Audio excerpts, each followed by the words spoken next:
before we start online and live, Farin? Pak Agung apa? Ya, Pak boleh. Agung dari Bea Cukai Samarinda. Selamat sore, Pak. Halo, Selamat sore. Gimana Pak kabarnya? Sehat-sehat? sehat-sehat. Belum pulang 3 bulan.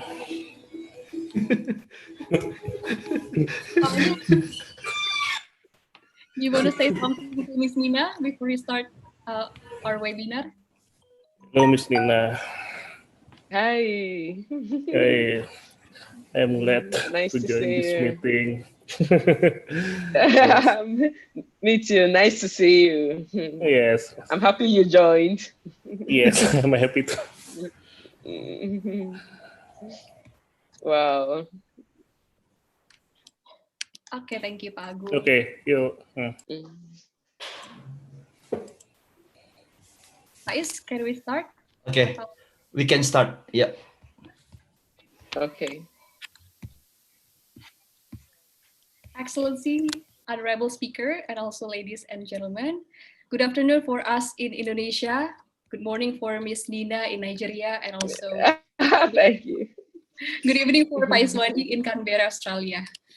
Welcome to the inspiring webinar. We are going to have sharing session from one of the customs officers that came from Nigeria. She is Miss Nena Awa. Thank you for coming, Miss Nena. Okay. For those who being surprised of the existence of myself in a welcoming session, this is probably a webinar hosting by Pak Iswandi. You are not in the wrong webinar. I just got a chance from him to be the MCs in the opening part and also the closing part. So I would like to introduce myself. My name is Farin.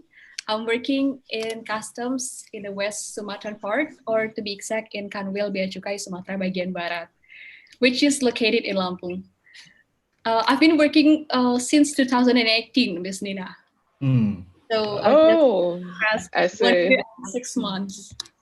I see. In my office, I officially put in financial sector, but it's not prevent myself to get know more about the other kinds of job about customs itself. Like today, we're going to talk about IPR, right? Yes. That's interesting. Thank you, Pak Iswandi, and I'm really happy to have this chance from you. So, selamat datang untuk ke-15 partisipan kita. Semoga webinar hari ini bisa menambah ilmu dan wawasan kita untuk bekerja di dunia bea cukai, terutama untuk haki ya Pak. Ya, betul. Hak atas kekayaan intelektual. And before we start the material from Miss Nena, I would like to invite Pak Iswandi to give the opening remarks for us. So please welcome Pak Iswandi, the microphone is yours. Okay, thank you so much, Farin, our moderator for today's sharing session. It's been an honor to engage between the senior generation, Pak Mustafa, Pak Fudi, and also me in between millennials and also the senior generation. It's an honor. Also, Nina Awa, one of our colleagues when we were in Tokyo studying IPR at WCO Scholarship Program. And she is very well known because of a question bomba always asked in every classes and debate on fire. If you see Beyonce on the music industry, she is exactly like that. Oh my goodness.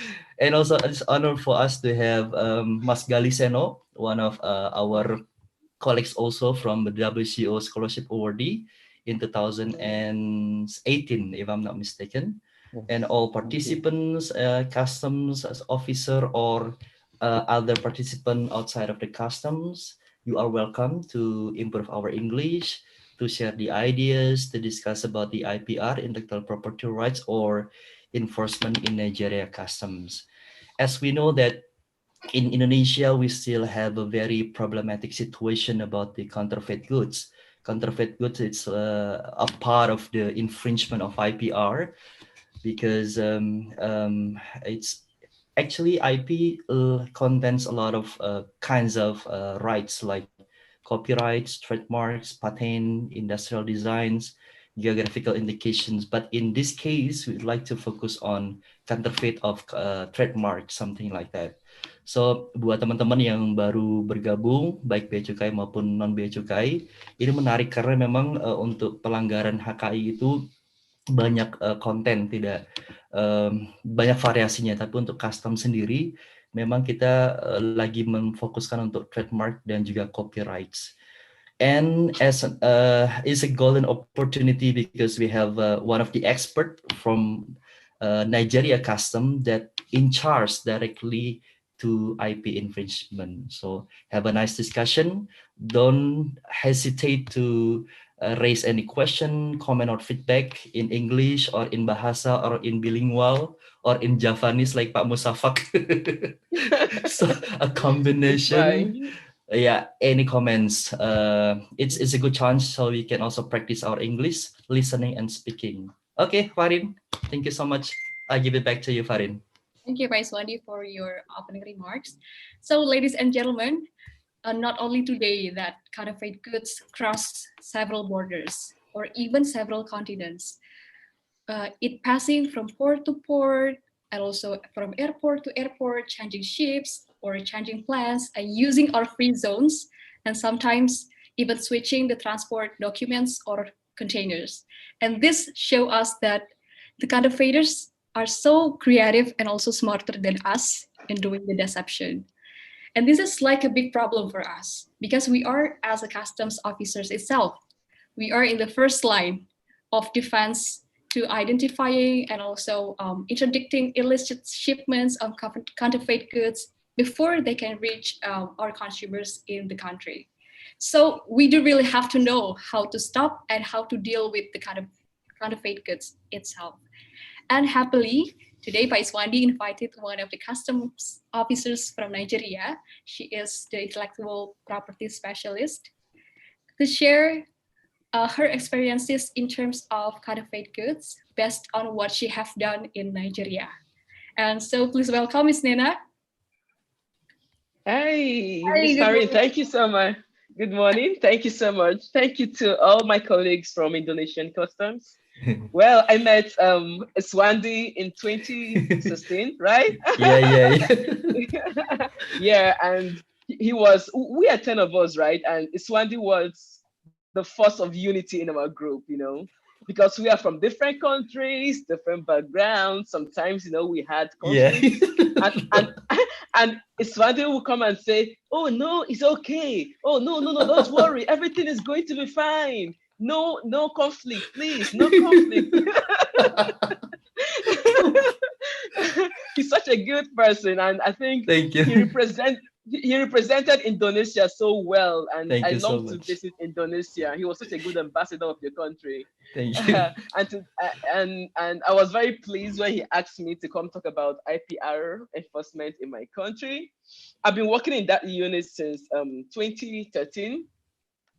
Since I joined customs, I first worked in the international customs unit, and I am in international customs unit. I got interested because one of my senior colleagues worked on the IPR assignment, and I got interested, and I thought to myself, oh, this is a good way to contribute to my country, because a lot of people either die or get sick by consuming counterfeit products. And I became very passionate about it. And so when the opportunity to go to Japan to read on IPR came out, I jumped at it, and fortunately, I was selected. Yeah. I know. So yeah. So I will start my presentation. Wendy, can you help me put up the slide? Don't worry, Farin will ask you Okay, some question before. Come on, Farin, continue. Okay. Could you tell Okay, us how okay. long have you been working as a customs officers? Okay, I've been working for 8.5 years now as a customs officer, as an assistant superintendent of customs. We have 2 levels in that cadre. We have the level 2 and the level 1. So I stayed on the level 2 for 4 years, and right now I'm on the level 1. So, and we are expecting another promotion in about 2 weeks. We've written the exam about 3 months ago, and hopefully I will move to the superintendent cadre, no longer assistant. Great. So Yeah. you're really Yes. passionate about customs, right? Yeah, I am. I am. You Since know, what what I age? am passionate about. What You did you know say customs itself since what age? about customs? Yes. I didn't know much about customs till I became a grown adult. I only got to know about customs till maybe I was 25 years old. Mm. When I started hearing about relatives importing through customs and that, and I didn't quite pay attention because, sincerely speaking, customs did not have a very good reputation in my country. Mm. Yeah, they didn't have a very good reputation because people felt, oh, they stole money or they allowed bad things to come in. But when I got into customs, I felt it's a good opportunity to be a change agent. Okay. Yeah, because when we begin to do little right things, it has a ripple effect. It spreads. You could inspire people to do the right thing. Okay. Yeah. It's really same with us, ya, Pak Iswandi. Yeah, the same with us. Mhm. Okay. Mhm. Mhm. Maybe Farid, you can Okay. also read the CV of Nina. Okay. I'll So share the. before we Yeah. start the presentation from Miss Nina, I would like to read a little bit profile from Miss Nena Awa. So her complete name is Miss Nina Ugo Awa. She Yeah. worked as Nigeria Customs Service, Abuja Federal Capital Territory. And you can reach in Instagram at Nina IPR. And she has a lot of skills here, like knowledge able in right holders, expectation of IPR enforcement, and also policy implementation, and many more talented skills that you have. And she's been working as assistant superintendent since 2013, right? Yes, yes. And also she got the Bachelor of Science in a major of Food Science and Technology in Michael Okpara University of Agriculture, Umuahia, Wow. Abia State in Oh. 2000. And then you got the Master of Arts in Management and Intellectual Property, right? In Yeah. Aoyama Gakuin University, Tokyo. This is the education Yeah. that the WCO given to you, right, Miss Nina? Yeah. Yes, exactly. That is it. And she is being the fellowship of the WCO on authorized economic operations. Wow, Yes. so amazing, Miss Nina. Mhm. Thank you so much. You pronounce my name so well, by the way. Oh, thank you. Have you been to Nigeria? Nigeria. No, no, I'm not. Oh, that was excellent. Okay, so please, Miss Nina, you can start your presentation. The microphone is. Okay, okay. Okay, thank you so much. I appreciate. Okay, today I'll be talking about how we combat counterfeiting and piracy and establishment of an IPR enforcement unit in Nigeria Customs Service. Okay, Indonesia you can go to.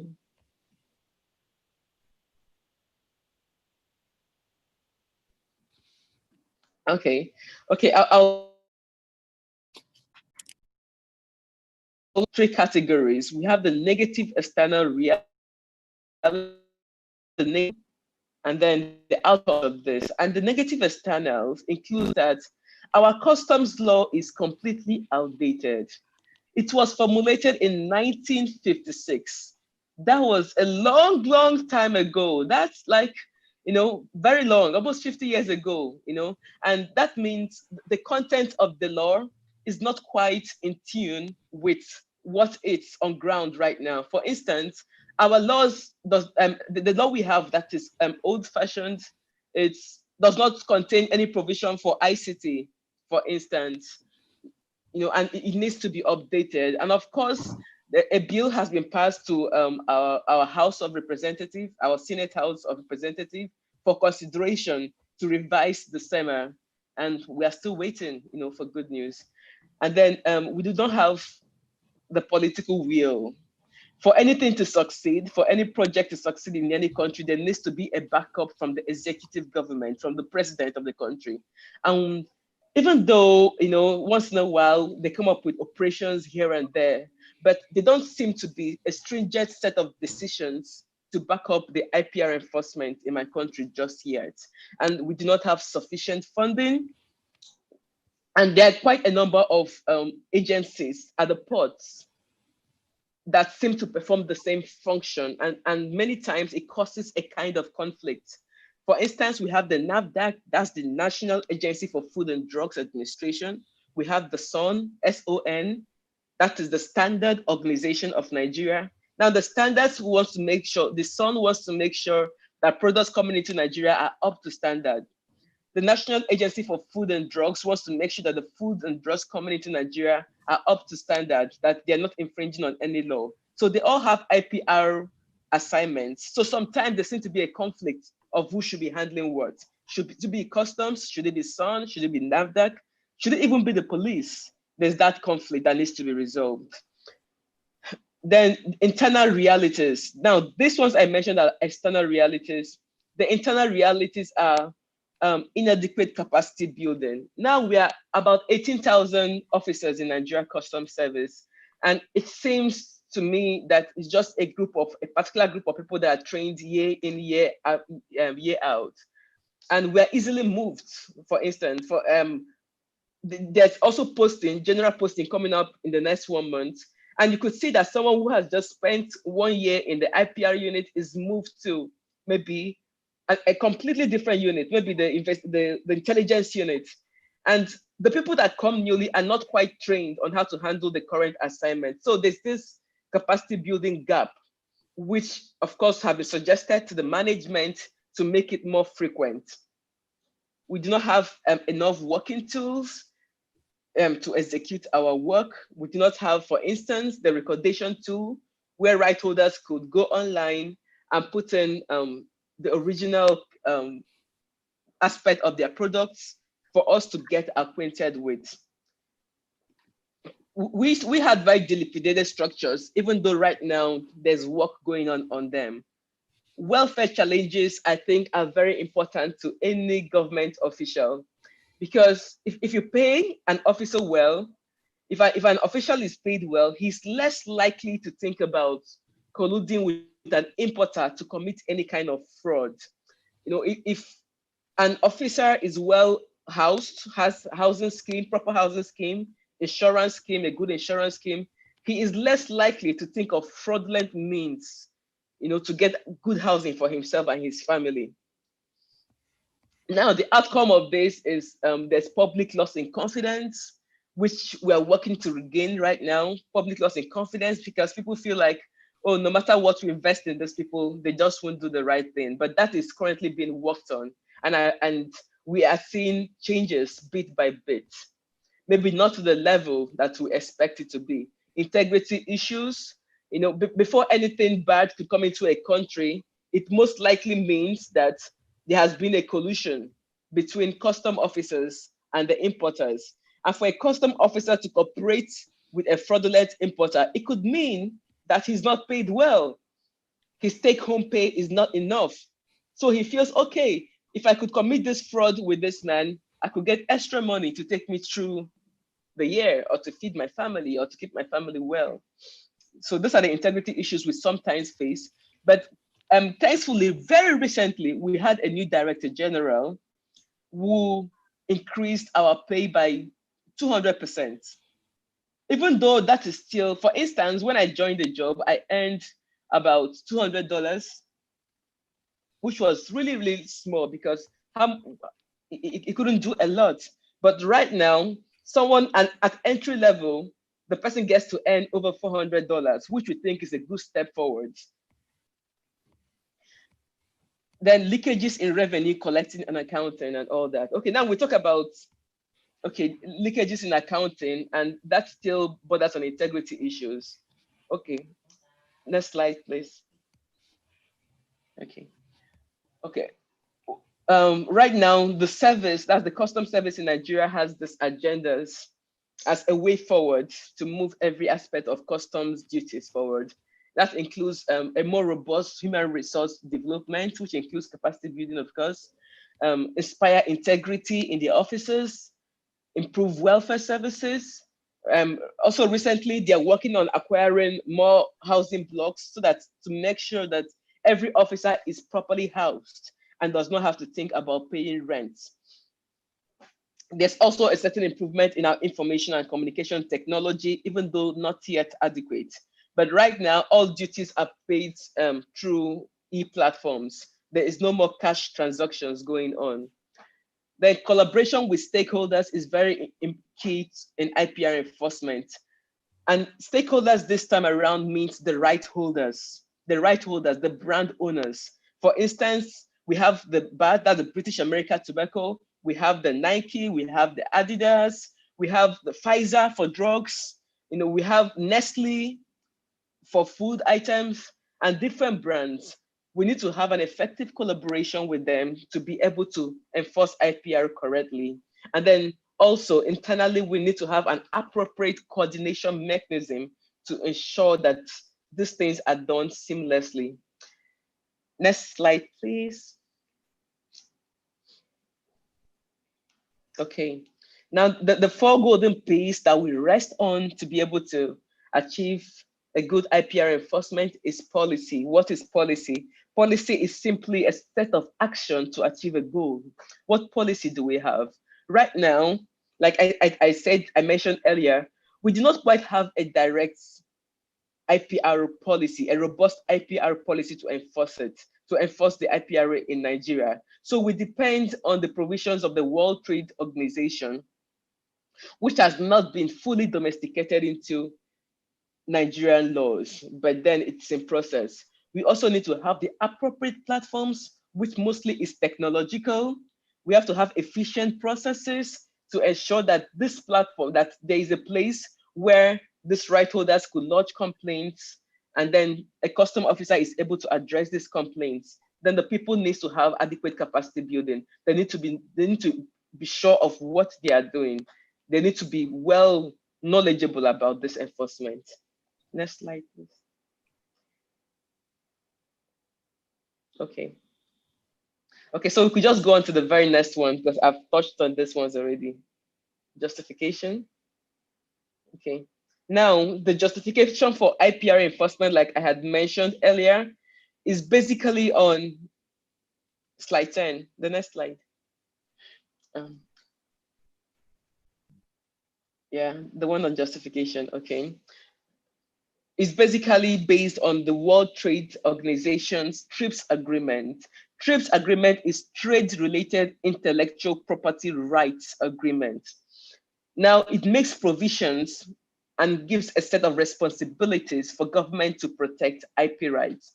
Then the only place it is mentioned in our own law, it's the item 3, schedule 4 of the Common External Tariff Act that prohibits all counterfeit and pirated materials or articles, including base or counterfeit coins of any country. Now, this second point has its limitations because if you tell us, okay, prohibition of importation of all counterfeit goods, is that all? What is the procedure for suspension? What is the procedure for inspection? How do we conclude that this is a counterfeit? What about prosecution in a court of law?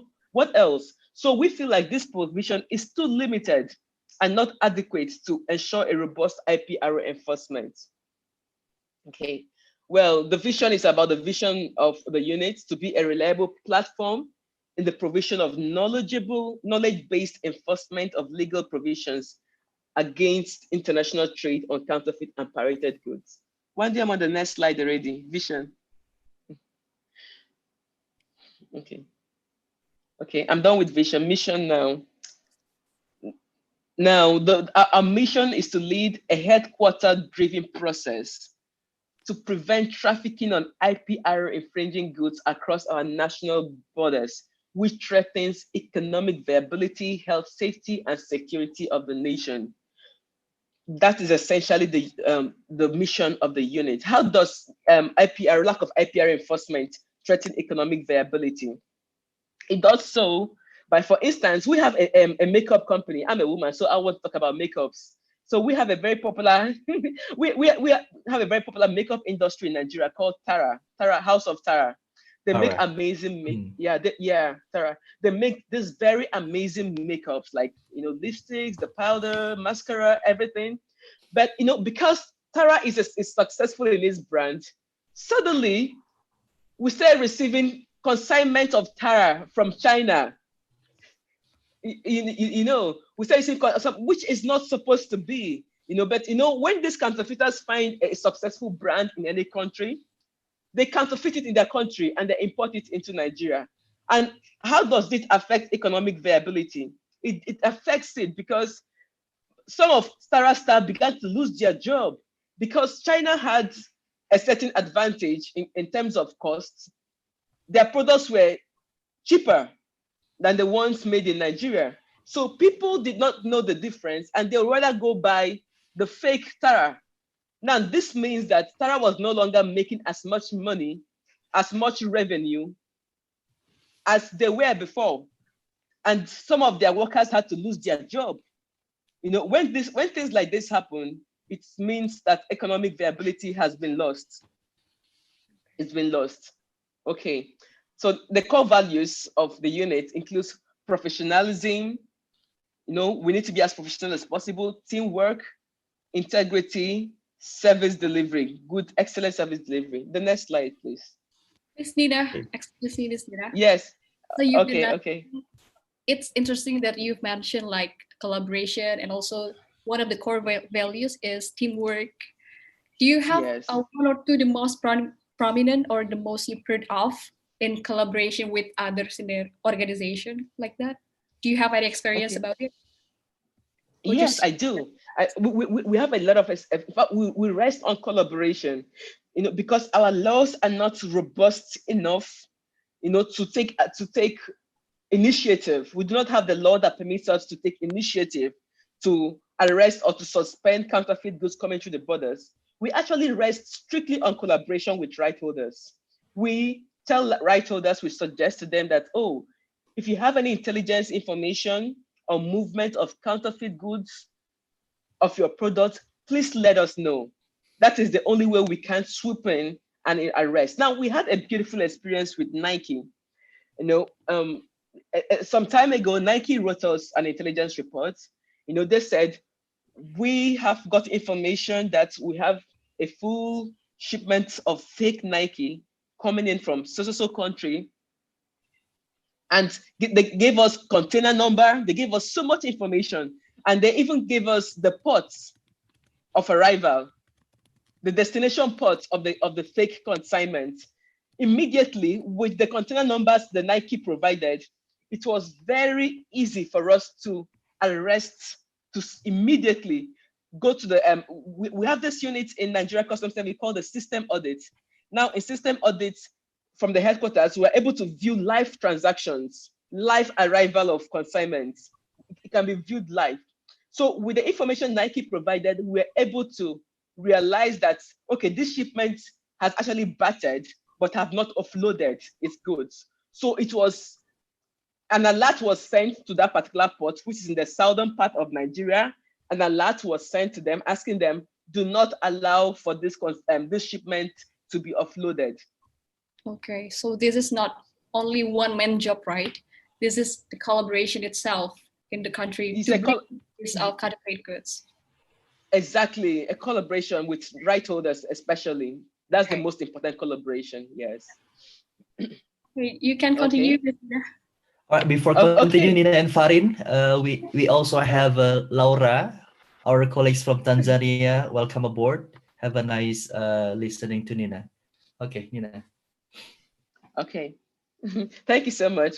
Okay, so our objective is to improve on coordination and uniform practice relating to border enforcement against counterfeiting and piracy. We want to come to a level where we are able to come up to that standard of enforcement that is obtainable in other developed countries. Also, coordinations to improve on our coordination strategies to ensure that these things are properly done.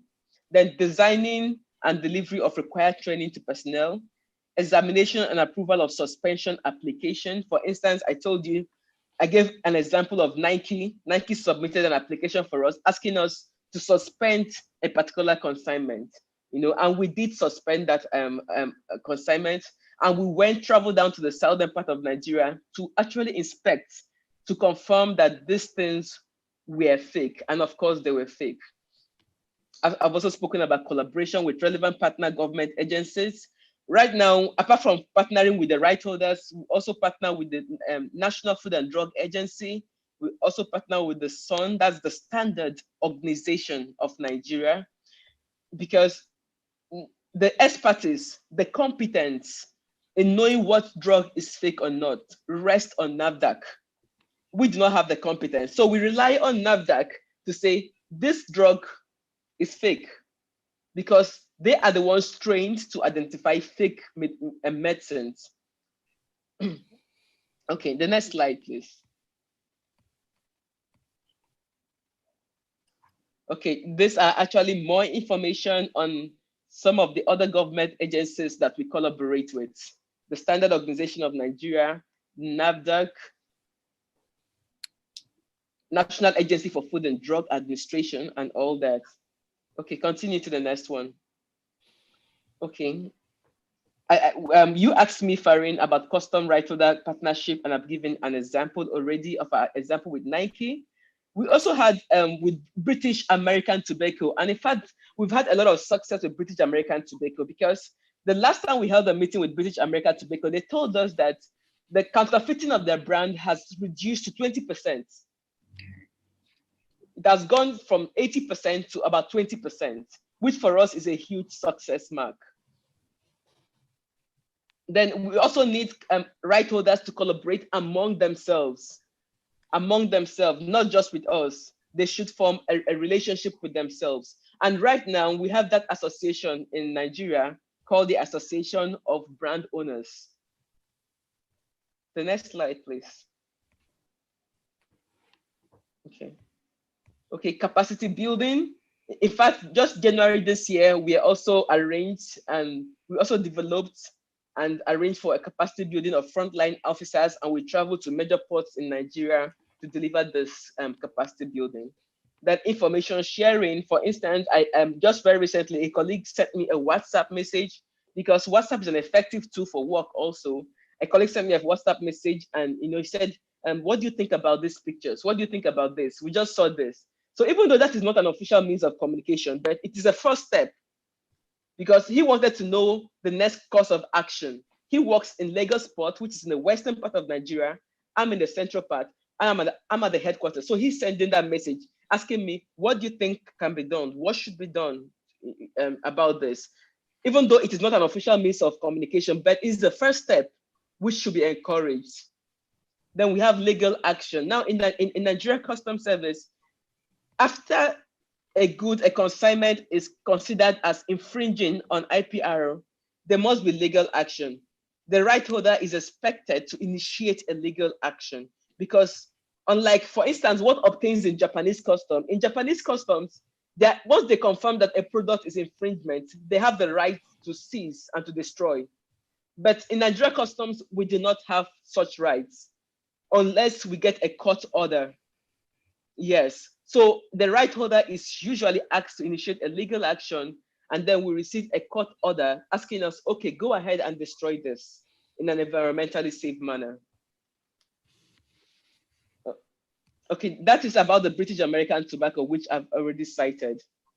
So the incentive for right holders is that when, for instance, when Nike found that, we're very proactive in suspending the fake Nike products, when BAT reported to us that, that counterfeit versions of BAT has reduced to 20%, what it did was it inspired more proactive cooperation, because they saw that they were getting results. And so that inspired more active cooperation with Nigeria Customs Service, more seizures. In fact, this January alone, we've had a lot of seizure of medicines, drugs, fake drugs that came into Nigeria without proper registrations, and some of them were outrightly fake.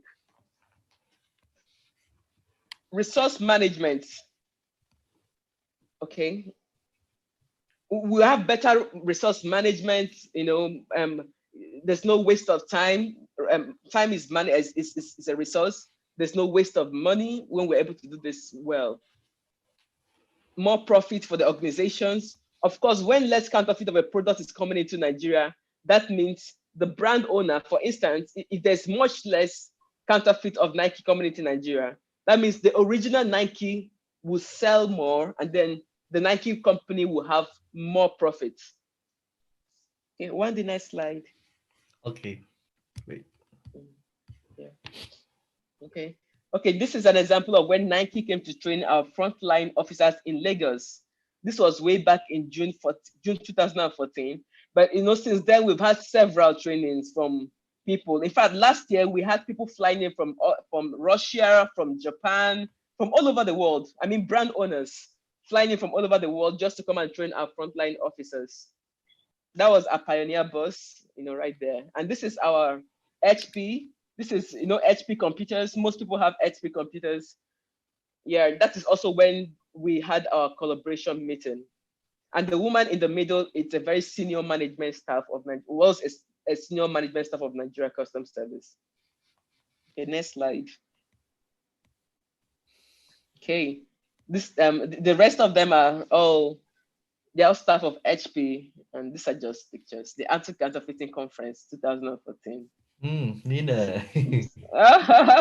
That's me, my uniform, and then some management staff, and then HP officials and other brand owners. Okay, next slide. Okay, collaboration among right holders, of course, it involves articulation of rights strategies, resource management, so there's no duplication of efforts, managing time. Everybody is busy. Time is a scarce resource, and money too, the same thing. Then advocacy.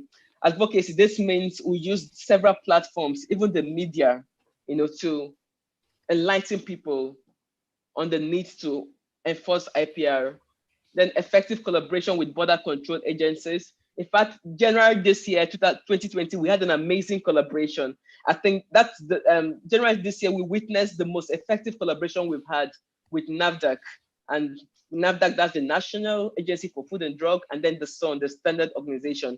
And that led to a lot of seizures, a whole lot of seizures. Lobby, I don't know how it obtains in your country, but we have ethical lobby where these people are supposed to approach the corridors of power, the government, the executive government power, because the profit is their profit. The profit they get is for them, it's not for us. So they are encouraged to go lobby the executive arm of government in some way, talk to them, hold interactive sections with them, like this is affecting our business. And if our business goes down, that means our economy will no longer be competitive in the international field. So ethical lobbying is encouraged. Okay, the next one. Okay, the 3 levels of training that we engage is training by the IPR unit, training in collaboration with right holders. This is majorly, the second point is majorly what we do. Up till this time, we've not had any training that was strictly organized by us, the IPR unit. We've up to date focused on training in collaboration with right holders, because we felt it's important for them to be there while we are training the frontline officers to help us distinguish between the fake version of their product, the counterfeit version of their products, and the original. Next slide, please. Okay. Continue, next slide. Okay, I think I've touched on all of this. So I've touched on all of this, okay. That's about it. Now, the legal framework I told you is antiquated. It's in its revision, and it's currently being revised.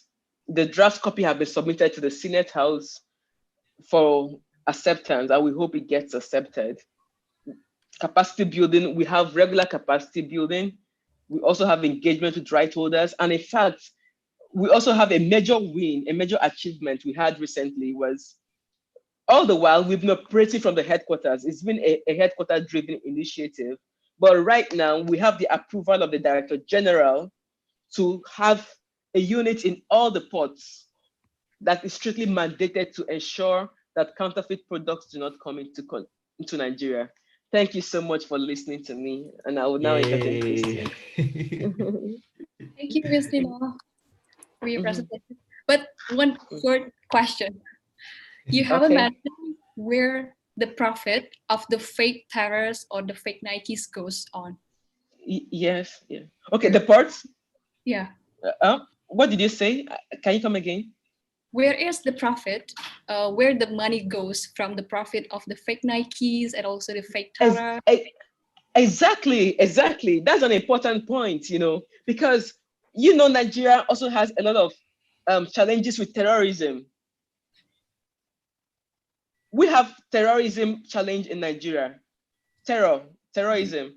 Yep. Yeah. So I think some of these people, because of financial regulation across nations of the world, I think these counterfeiters, they cannot bring in huge sums of money into a country. So what they do is to manufacture fake products, bring it to Nigeria, sell it, get their money, and then terrorize the country. Maybe buy bombs or buy explosives, or do some other commercial fraud or do some other fraudulent activities.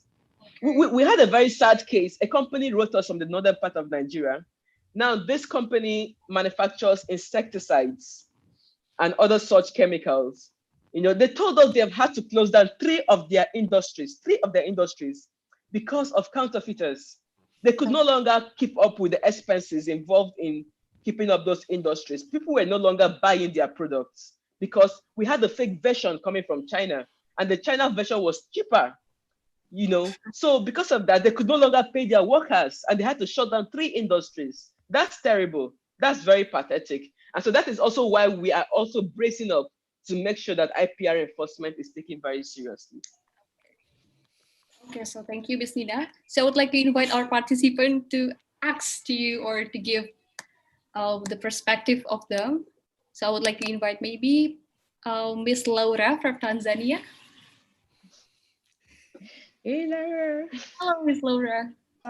Hey, hello everyone. Hi, Where- Do you hear me? Where is your video, Laura? I don't know. You can press your phone or Where? computer. On where? The down, Uh, down part. Where? Your video stopped. I don't know how to. Oh my goodness. But Okay. all right, yeah. Can we you can see see? you. Uh-huh. Yeah. Okay, but do you hear me now? Yes. Oh, Yes. Laura. Oh, Laura. Hello everyone. Nena, thank you very Hi, much. nice to see you. Oh, I'm sad that I joined late. I missed the introductory part. Yeah, Okay. how are you? Very well, nice thank you, dear. presentation. Very nice presentation, Madam Nena, Thank Madam you. Politician. Thank you. Oh, okay. I've seen that you are doing very good job now in Nigerian customs. Wow, very Yes, we good have job. improved a lot. Hey, We've improved a lot. Mm. Oh, okay. So maybe you would like to know, maybe have you presented on statistics? I don't know, the number of counterfeits. Maybe I've missed that. Yeah. Okay. I actually have not done that because I didn't get the approval from my customs to use it in this presentation. Yeah. Yes. Oh, Yes. okay. But actually we've had a lot of seizures, especially drugs. Yes, our administration is particularly concerned about drugs. Okay. Because drugs are what you take in and could instantly kill someone. In January, we seized over 1 million pieces, a million pieces of fake medicaments from our Lagos port. And I know the sad thing, some of them were cancer drugs. Some What of is this that? counterfeit some of the counterfeit medicine we seized in January this year were cancer medication for cancer. Yes. And that's terrible because yes, someone could be treating for cancer and not knowing he's using counterfeits. And their health is not improving, they're getting worse and worse, So I'm glad we're able to intercept and detain all those consignment that were counterfeit. That's very good. Yeah. Thank you. Thank you, Laura. Yeah. Thank you, Swandi.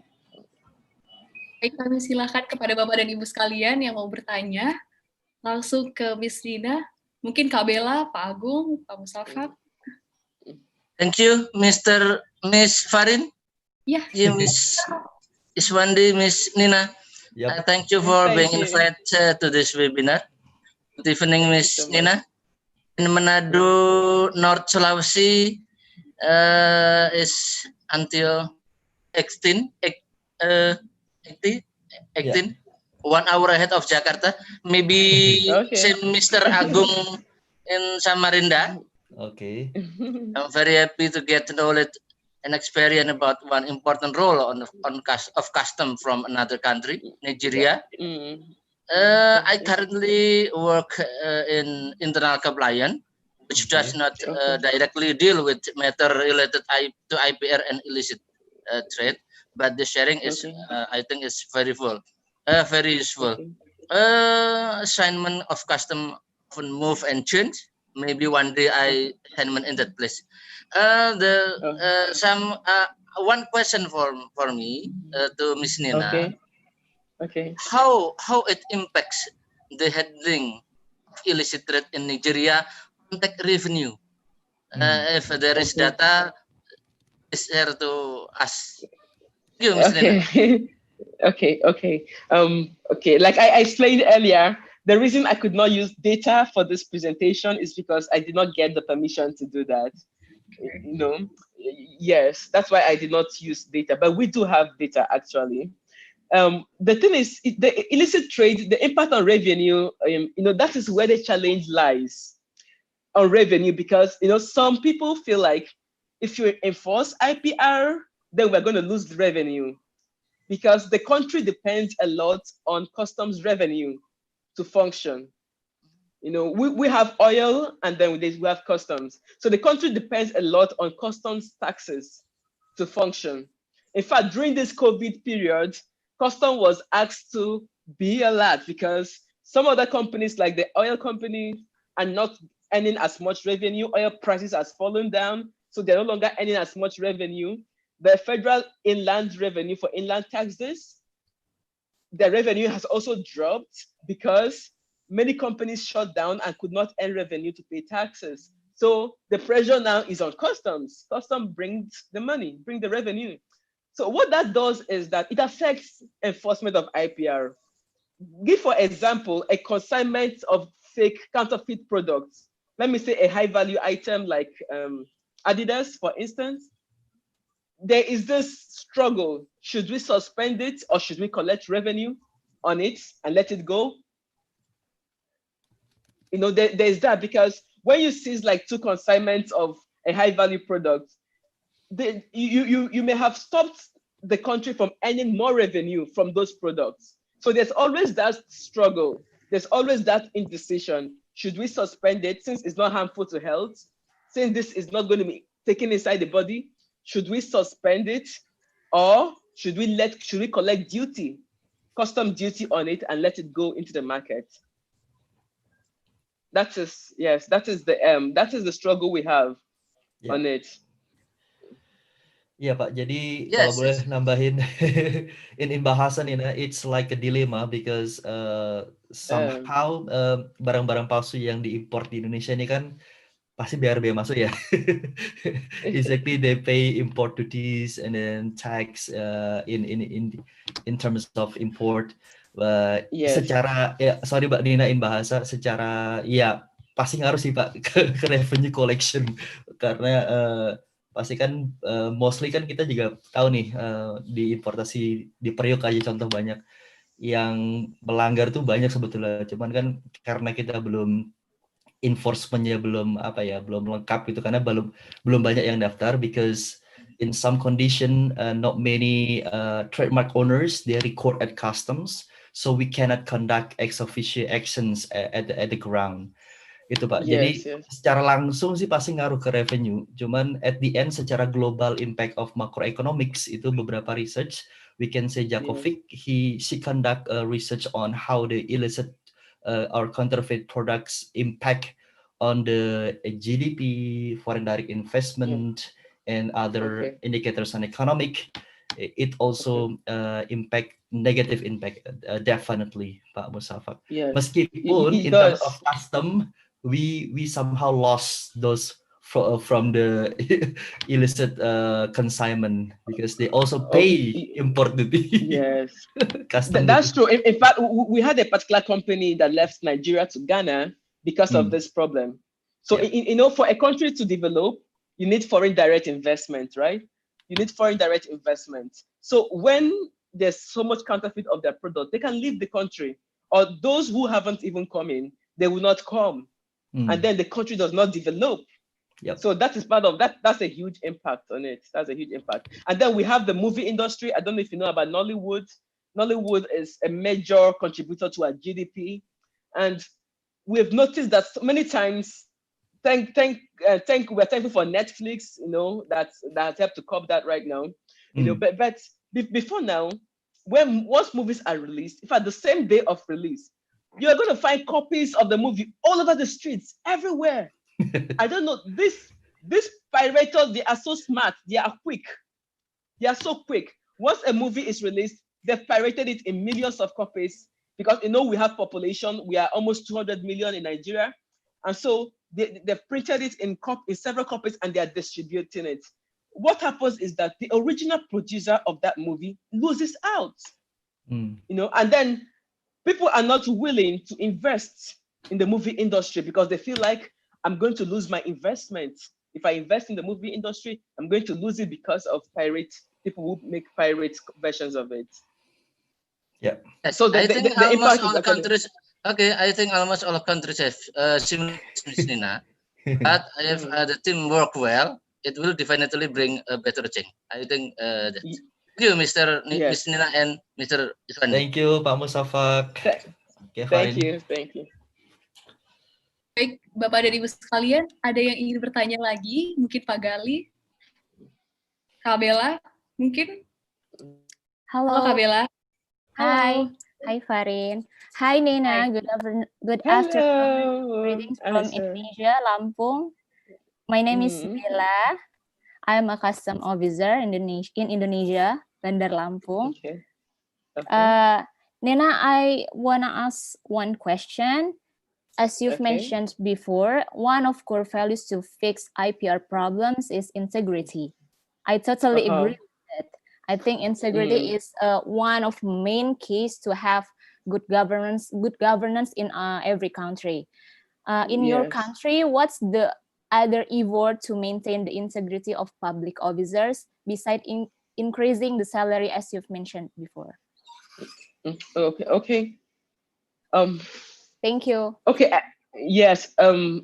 Everywhere we have an agency called the Code and Conduct Bureau. Okay. The Code of Conduct Bureau. So every year we are supposed to declare our assets, and those assets are investigated. If you are seen to own more, if more assets are traced to you, then you're going to be jailed for nothing less than 10 years. You know, those are the punitive measures. But then we also have some advocate groups who are coming up and saying, you can't punish somebody where you're not paying them well. You can't punish them when you're not even giving them enough food to take home.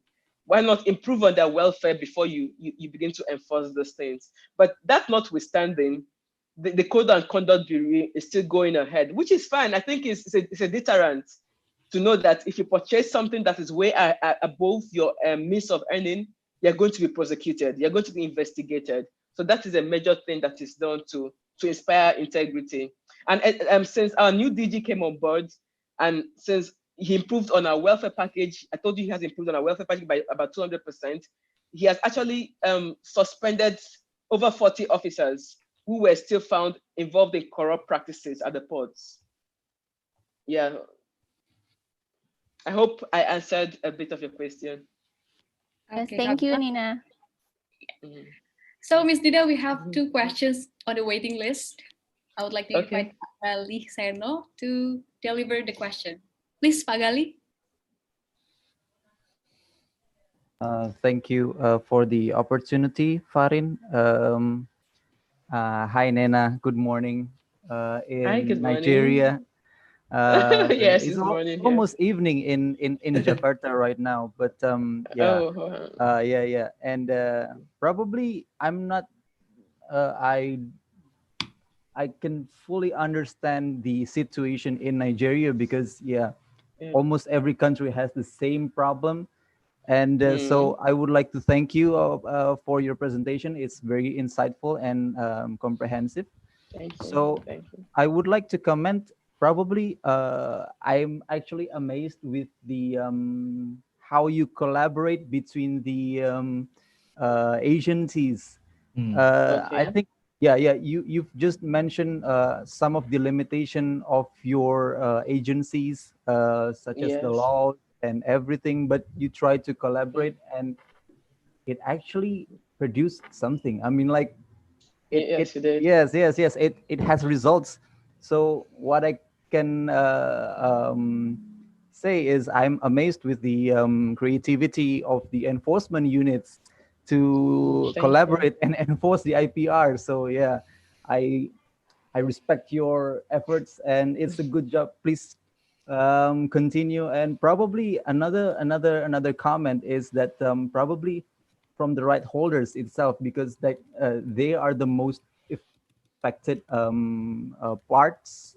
I think yes, as you have mentioned before, probably they should also persuade the high level decision makers to try to do something. Probably raise the wage of the customs officer like 3 times more, something like that. Yes, probably we would love that. Yes, we would love ours also. So I think the right holders in their parts, they should do something with persuading the high level decision makers to improve the situation, I think. So I think that's all. Thank you. Thank you very much. I appreciate that. I also want to mention that sometimes the right holders are not very cooperative. For instance, I remember once we were at the port doing an operation, and then we cited a fake, what we suspected because of the way the packaging was written, very inconsistent in packaging and all. We immediately, right there in the examination bay, we contacted the brand owner, and he said he wasn't interested. And it's an international brand. It's a global brand. It's a global pharmaceutical brand. And he asked for the quantity. And apparently the quantity was not so much. It was just about one container, 120-feet container. And he felt like it was going to cost them a lot of money to just enforce or to go to initiate litigation on just one container. So, sometimes the right holders too, even though we approach them and we tell them, see what we found, they are not willing to come forward, because they feel like it's going to cost us too much money. In fact, do you know what Samsung told us? Samsung told us they don't spend money on IPR enforcement. They were very clear on that. They don't care. They don't care. As long as they're concerned, the fake can go. They don't care.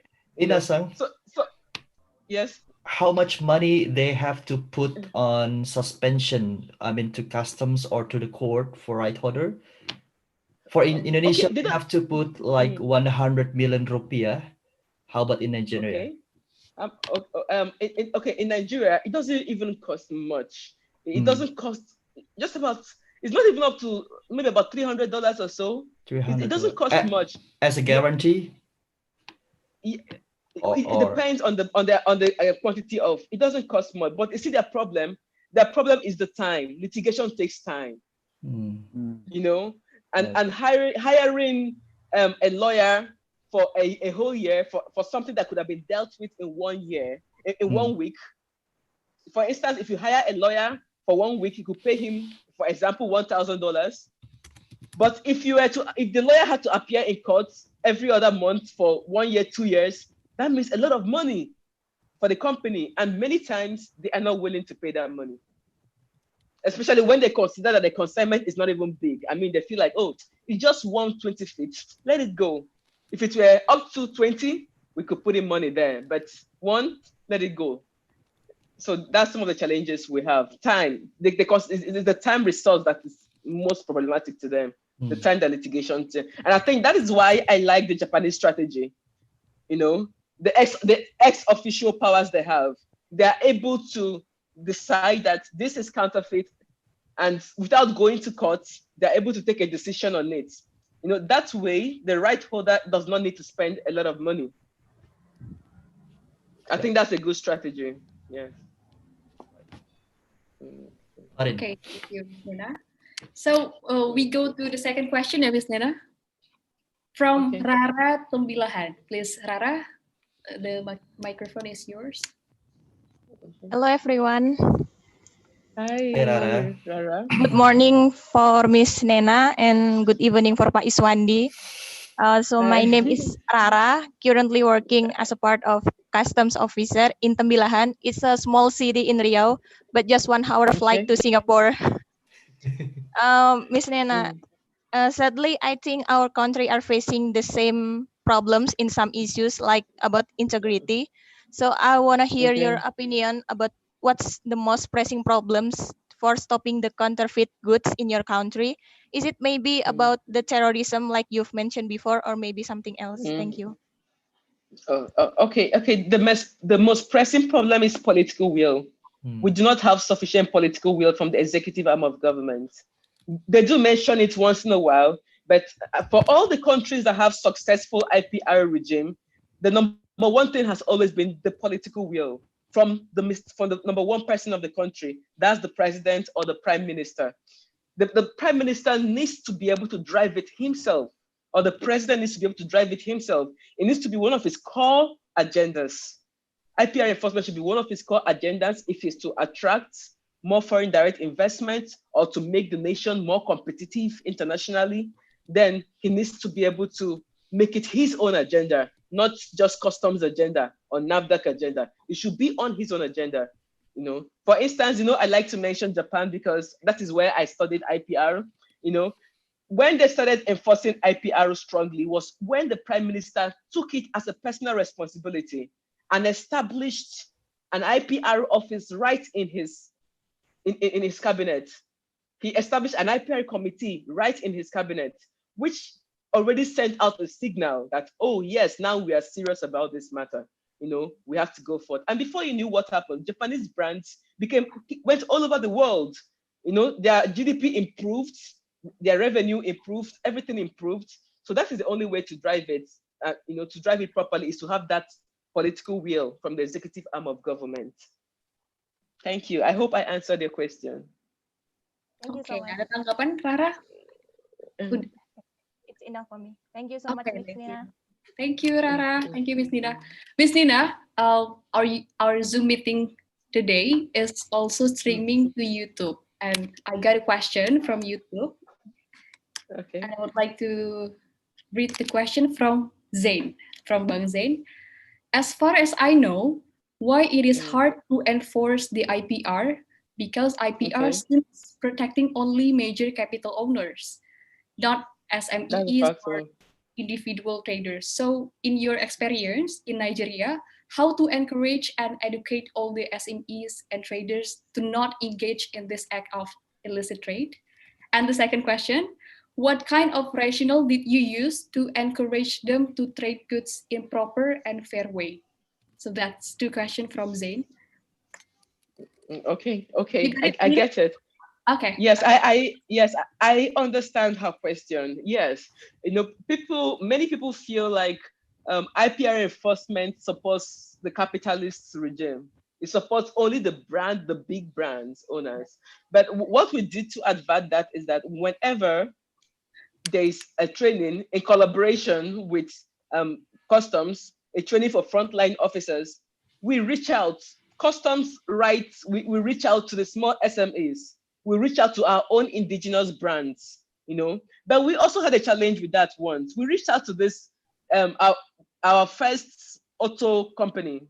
They produce cars, Jeeps and all of that. And they declined the invitation. Do you understand? We reached out to them, that's the local SMEs, because sometimes it feels like, oh, you're only protecting the big brands. You're only protecting the big global brands. So we began to write letters to the SMEs. And some came for the training, but the only auto company we have so far declined the invitation. So sometimes you reach out to them, and probably because they feel like we've not built sufficient trust, public trust, and they still decline, But as time goes on, as they see us achieve more wins with the right holders we are currently working with, I'm sure they will come on board.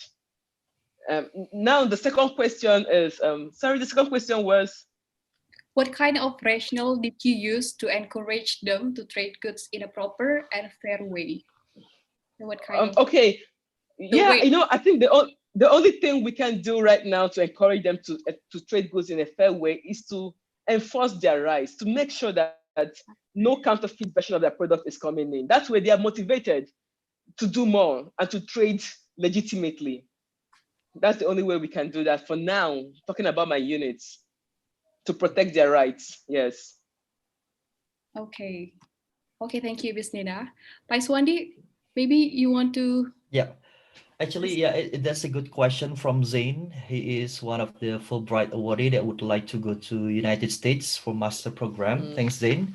Okay. Actually, it's a good question because mostly we protect the brand from what we say industrial trademarks or the biggest company. But in fact, in January in Tanjung Perak, Surabaya, we already know that we successfully scissored these kinds of pen. It's a product of Indonesia.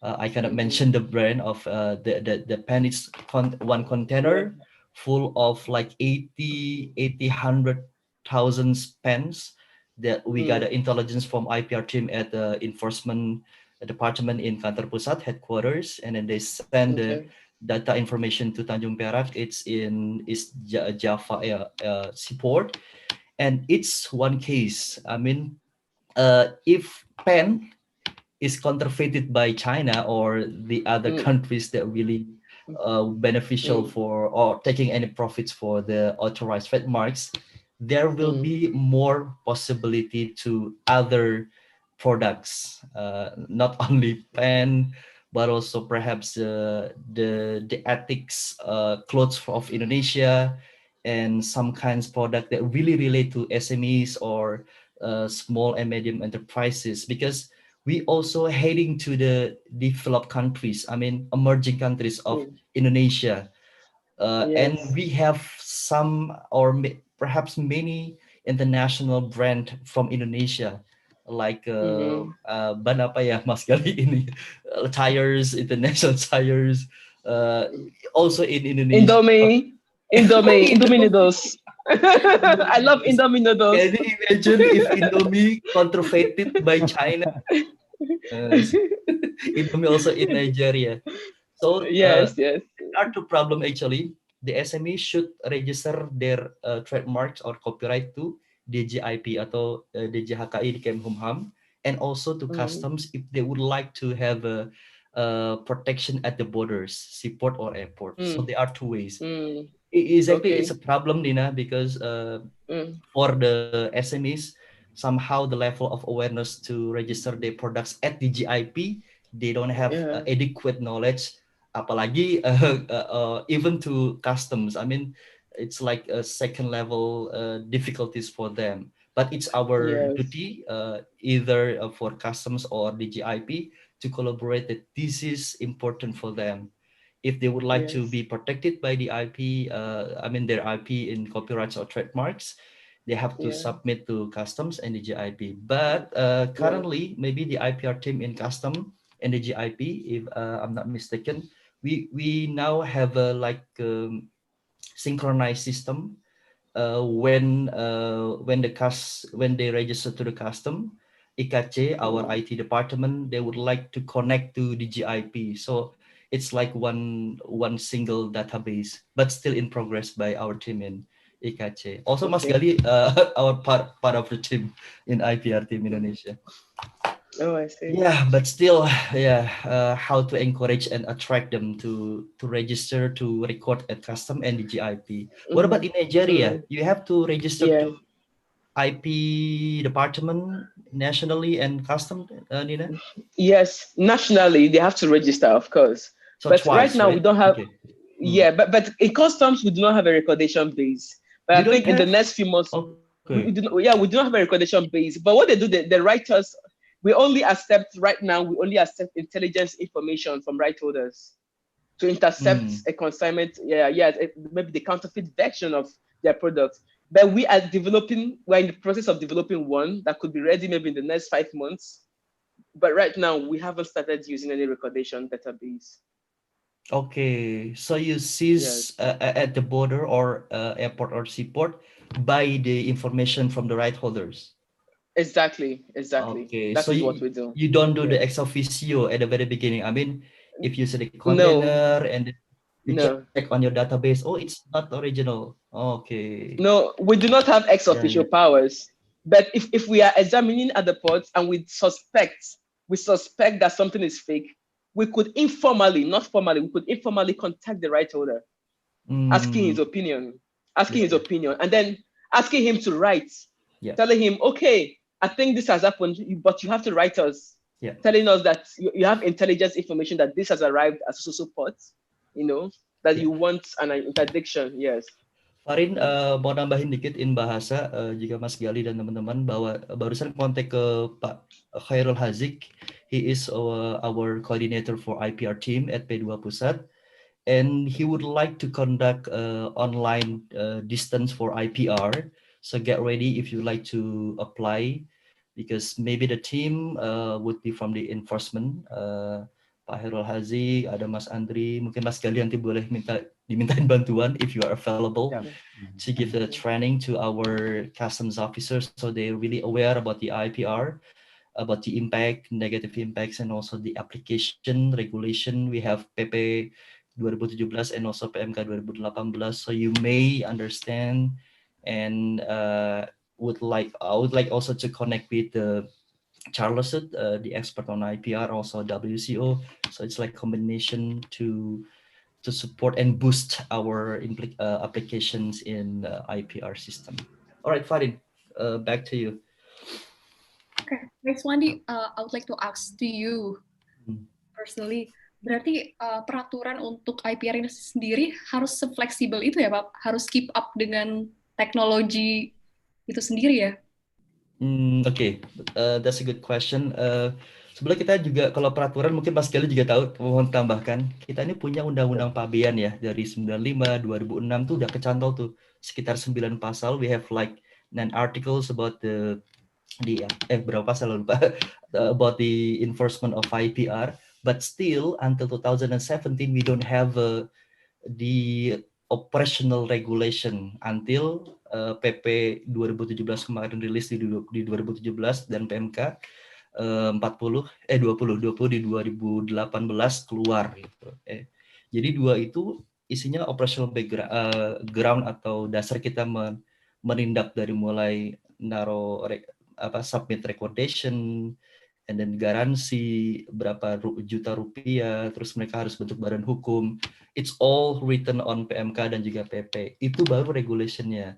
Nah, fleksibilitasnya sebetulnya belum se-fleksibel negara-negara lain sih, karena the main issue is the entity who would like to record at customs should be apa bahasa Inggrisnya Mas Gali, badan usaha. Itu harus badan usaha. Company, and it's not all the trademark holders in Indonesia they business entity. I mean beberapa tuh cuma perwakilan kayak brand-brand mungkin Louis Vuitton atau brand-brand yang banyak yang sering dipalsuin lah ya. Itu nggak semuanya punya badan usaha di Indonesia. That's the first challenge. And secondly about the money.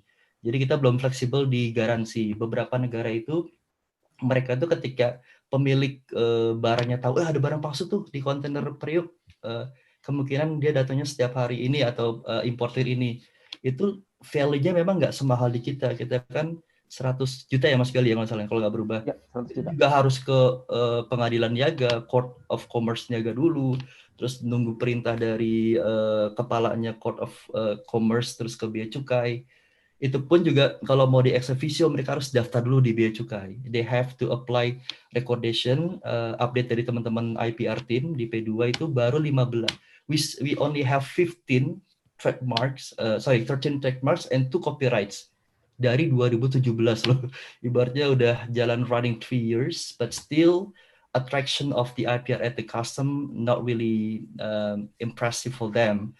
but we still have hopes if the system is apa ya, dikombinasi oleh teman-teman yang masih muda-muda ini yang bisa nge-track para copyright owners, trademark owners untuk yuk daftar ke bea cukai supaya nanti di bandara, di pelabuhan itu bisa, terutama di pelabuhannya karena kontainer banyak itu bisa dilakukan. Yang terbukti berhasil itu yang pulpen itu.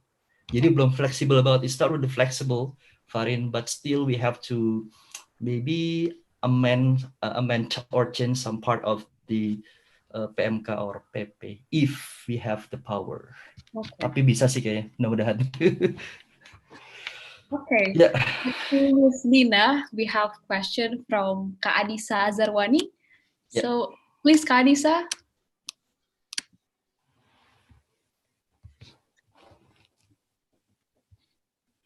Anissa, who is that? Anissa Azarwani. Anissa, you can activate your microphone.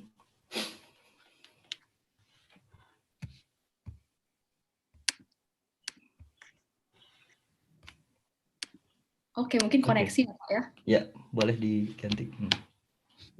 Mungkin ada pertanyaan dari Bapak dan Ibu sekalian yang ingin bertanya, kami silahkan untuk raise hand secara langsung supaya bisa bertanya secara langsung ke Miss Nenanya nih. Devi atau Pak Steven, Pak Agus Sujatmoko. Okay, while waiting for the question, Nina, as far as you're concerned about the kinds of products that we have been counterfeited or infringed by the counterfeiter, what was the most product have been counterfeit in Nigeria? Is it apparels or drugs? How many percentage of the counterfeit goods? Well, we've actually focused. There's of course every item on every kind of product is counterfeited. You know that apparels, auto parts, medicines, food. But we have had more seizures in drugs because that is where our focus is right now. And we have probably because we have had more cooperation with pharmaceutical brands than any other brands. All right. You know, so we have yes, we've had more collaborations from them.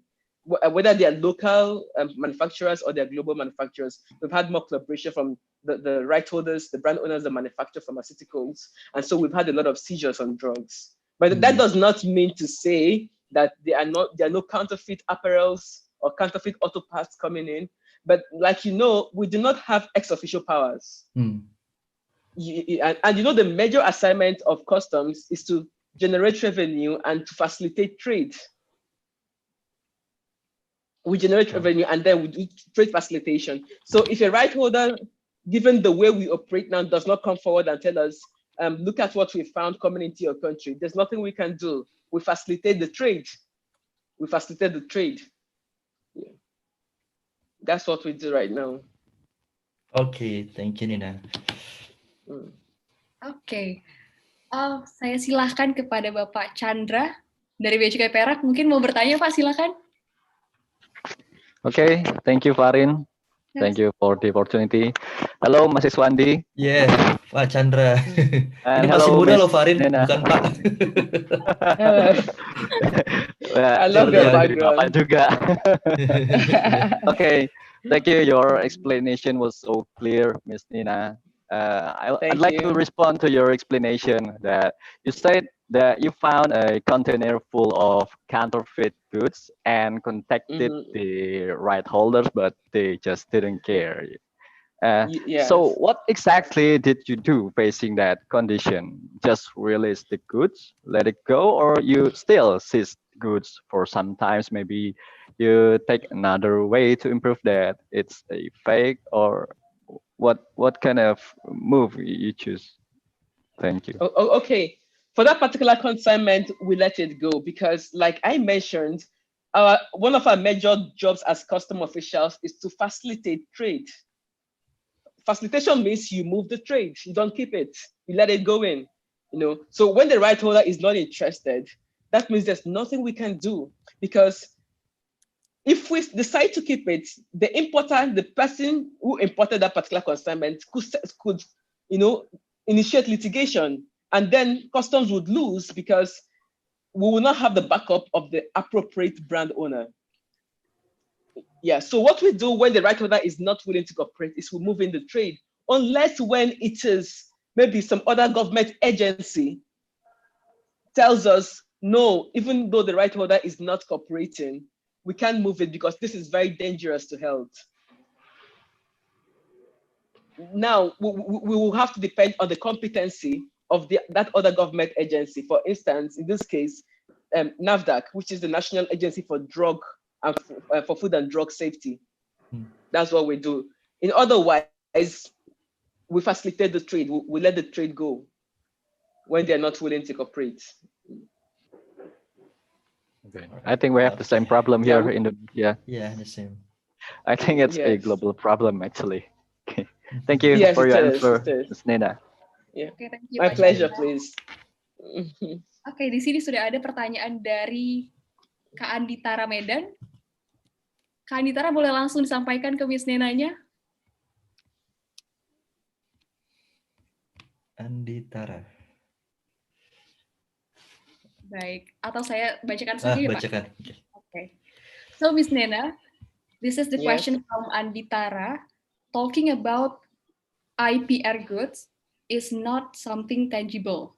I mean, also something tangible. How you Nigerian control the importation itself?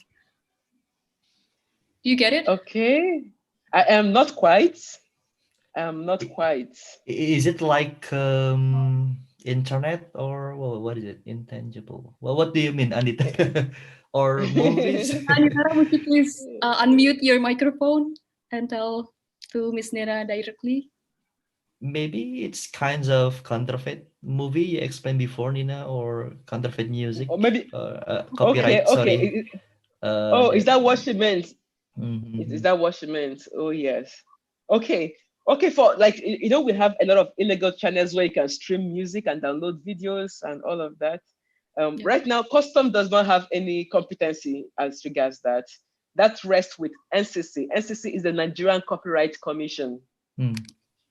Nigerian Copyright Commission. Yeah, it is their mandate to control. I understand. Her question. Her question is, okay, how do you control the intangibles like the music, the movies?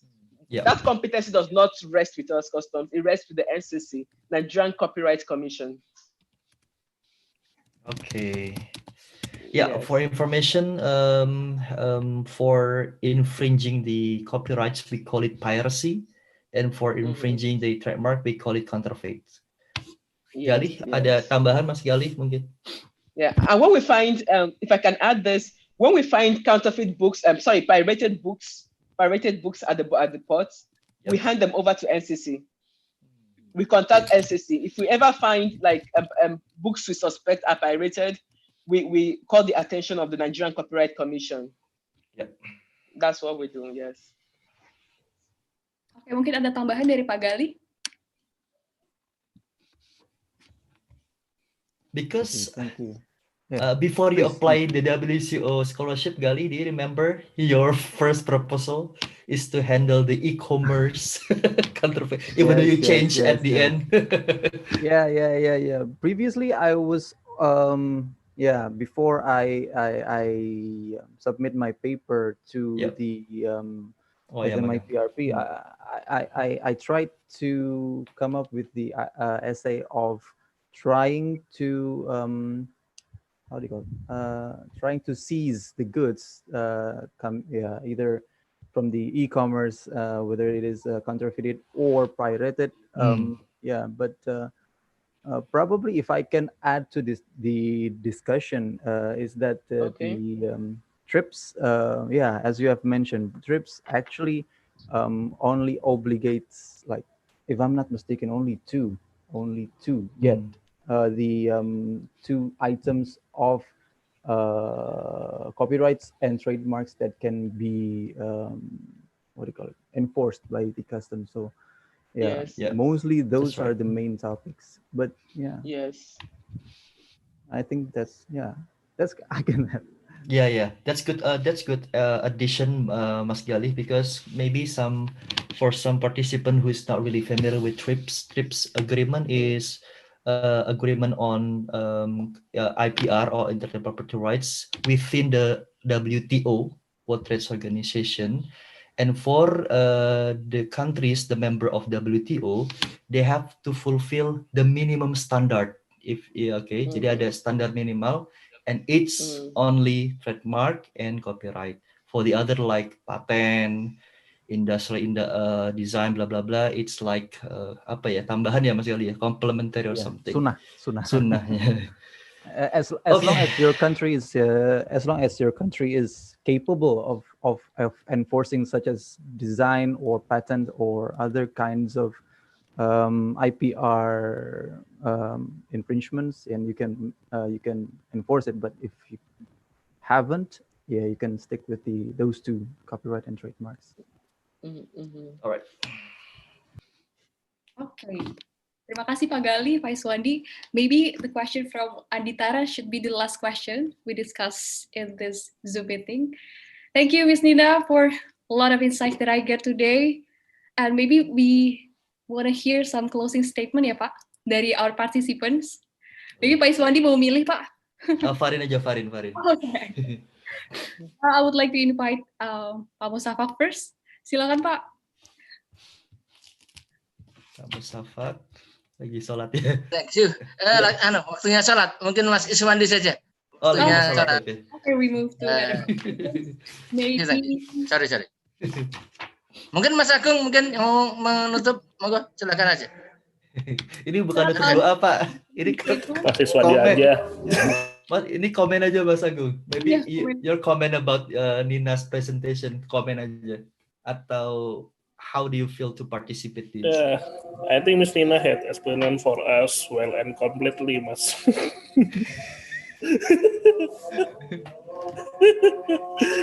Yes, thank you, Mas. Thank you, Mas Agung. Thank you so much. Okay, di sini ada Rara, Pak Iswandi, udah raise hand nih. Maybe you have something to say. Please, Rara. Okay. Hello, everyone. I think it's such an honor for me to know a fellow customs officer from another country like you, Nena. As expected from a great speaker, you know how to present your topic in a good way, so I can understand what you are saying. And now I know what's a contribution from a Nigerian customs for stopping the counterfeit good in your country. And for Pak Iswandi, Pak, thank you so much for letting me be a part of this inspiring webinar and making my weekend well spent. This even is a good media for me to improve my English as well. And I'm looking forward for another great webinar from you. Thank you. Thank you, Rara. Dan saya ucapkan selamat datang juga kepada Bapak Yudi. Nah, kepala kantor kita, Pak Yudi. Pak Yudi, maybe you want to say any comments about this discussion? Pak Yudi Dharma, lagi sholat ya. Pak Yudi juga. Okay, this is a great opportunity for me to join you. Especially, you're there in Canberra? Yes, I'm in Canberra, Pak Yudi. Wow. Participant and Nena, Pak Yudi is our senior in customs. He also graduated for PhD in Japan. I forgot the university. Okay, yeah. And he's now as one of the chief in branch custom. Di mana Pak? Saya lupa Pak. Tanjung. Kuala Tanjung. Kuala Tanjung. Yeah, the chief of Kepala Kantor Kuala Tanjung. Yeah. Oh, nice. What's your thought, nice to meet you, sir. I spent some time in Canberra a few years ago, so I knew CC there, Professor Widdowson and other colleagues there. Yeah. I met them. The customs expert. Oh, wow. Professor Wow. Widdowson. So I think nice it's a good opportunity for us to explore more about customs because there in Canberra, people are very good at customer there. Yeah. Okay, thank you, Pak Yudi. Thank you. Pak Yudi also is productive to write an article or journal the last journal of publication was with his junior at what is it? Stan ya Pak ya, Stan Journal ya, yang volume pertama ya. Yeah, that's good. It's a good opportunity to promote customs journal. Yeah, that's good one. Thank you Pak Yudi. Thank you. Siapa lagi Farin? Siapa lagi? Satu lagi kali ya Pak ya, sebelum kita tutup ya webinarnya, mungkin dari Mas Lukman Syauki. Would you like to unmute your microphone and say something for us before we close this webinar? Thank you, Farin. Good afternoon, everybody. Thank you. Mohon izin, Pak. Hi. Maybe a little bit connection. Yeah. Okay. So kita virtual photoshoot dulu ya Pak ya? Boleh. Siap. So please Bapak dan Ibu sekalian aktifkan videonya. Kita mau mengabadikan momen. Karena kalian selama ini udah. Yes, we have a photo shoot. Nena and Laura, give your best smile. Boleh dihitung, Farin? Okay, Pak Iswandi, could you help me to? Yeah, I will. Okay. Pak Edu, mungkin Pak Agung, Kak Dewanti, Kak Anditara, could you please turn on the video? Langsung aja Pak Iswandi. Ya, boleh. Hitung boleh, Farin. Dari 3. 3, 3, 2, 1. Okay, good. Thank you, everyone. Thank you. Wow. Pak Iswandi. Thank you, Miss Nena. Nice to meet Bocorannya you. minggu depan. Terima kasih, Mas Iswandi. Yeah, sama-sama. Live, izin dulu ya. Ya, sudah Pak, malam. Siap. Dikir dulu di Manado. Ya. Pak Kepala Kantor Kuala Tunjang ini. Waduh, mantap. Siapa Yudi? Senior. Waduh. Next week, Farin, do you have any topic for next week? Nah, katanya ada itu ya Pak Iswandi, narasumber dari WCO. We have in next week, so guys please stay tuned on Instagramnya Pak Iswandi. Satu lagi, daftar ya. 2 minggu lagi tuh ada Mas Gali loh, mau sharing masalah beasiswa BCO juga 2 minggu lagi. Pengennya Pak Yudi, coba Pak Yudi sibuk banget. Swandi. Yes. Hello, Swandi. I have a request. Can you make it maybe on Sundays? Can you imagine I'm at the office? So it's a bit, yeah. Yeah. Yeah. I would appreciate if you can rearrange it to Sundays. I'll be more free. All right. I'll consider. Yeah, for participant, okay, thank you. Thank you, Farin. Next week we will have Mas Tejo. He's currently working at WCO. Itu inspirasi dari pelaksana menjadi bagian BCO itu luar biasa banget karena dia punya spesialisasi di IT. Dan 2 minggu ke depan ada Mas Gali dan Mas Kurniawan sebagai salah satu alumni dari WCO Awards. They will share about experience how to apply for WCO Scholarship. Mas Gali received the award in 2018 and Mas Kurniawan received the award from WCO in 2019, I think. And just graduated this March. So just stay tuned dan mudah-mudahan Pak Yudi bisa memberikan inspirasi di minggu-minggu berikutnya. Kalau kosong ya Pak Yudi ya. Of course in English, so we also practice listening and speaking.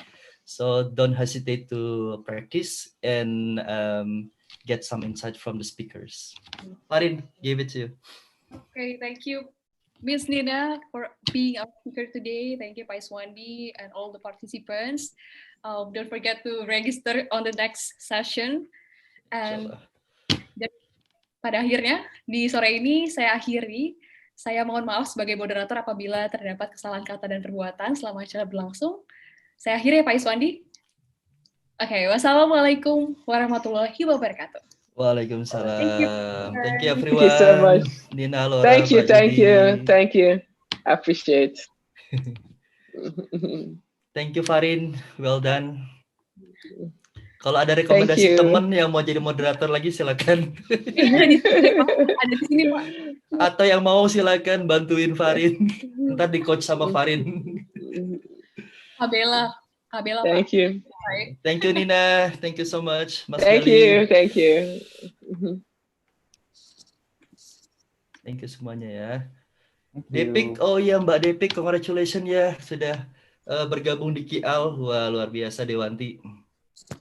Congrats Mbak Depik. Thank you everyone.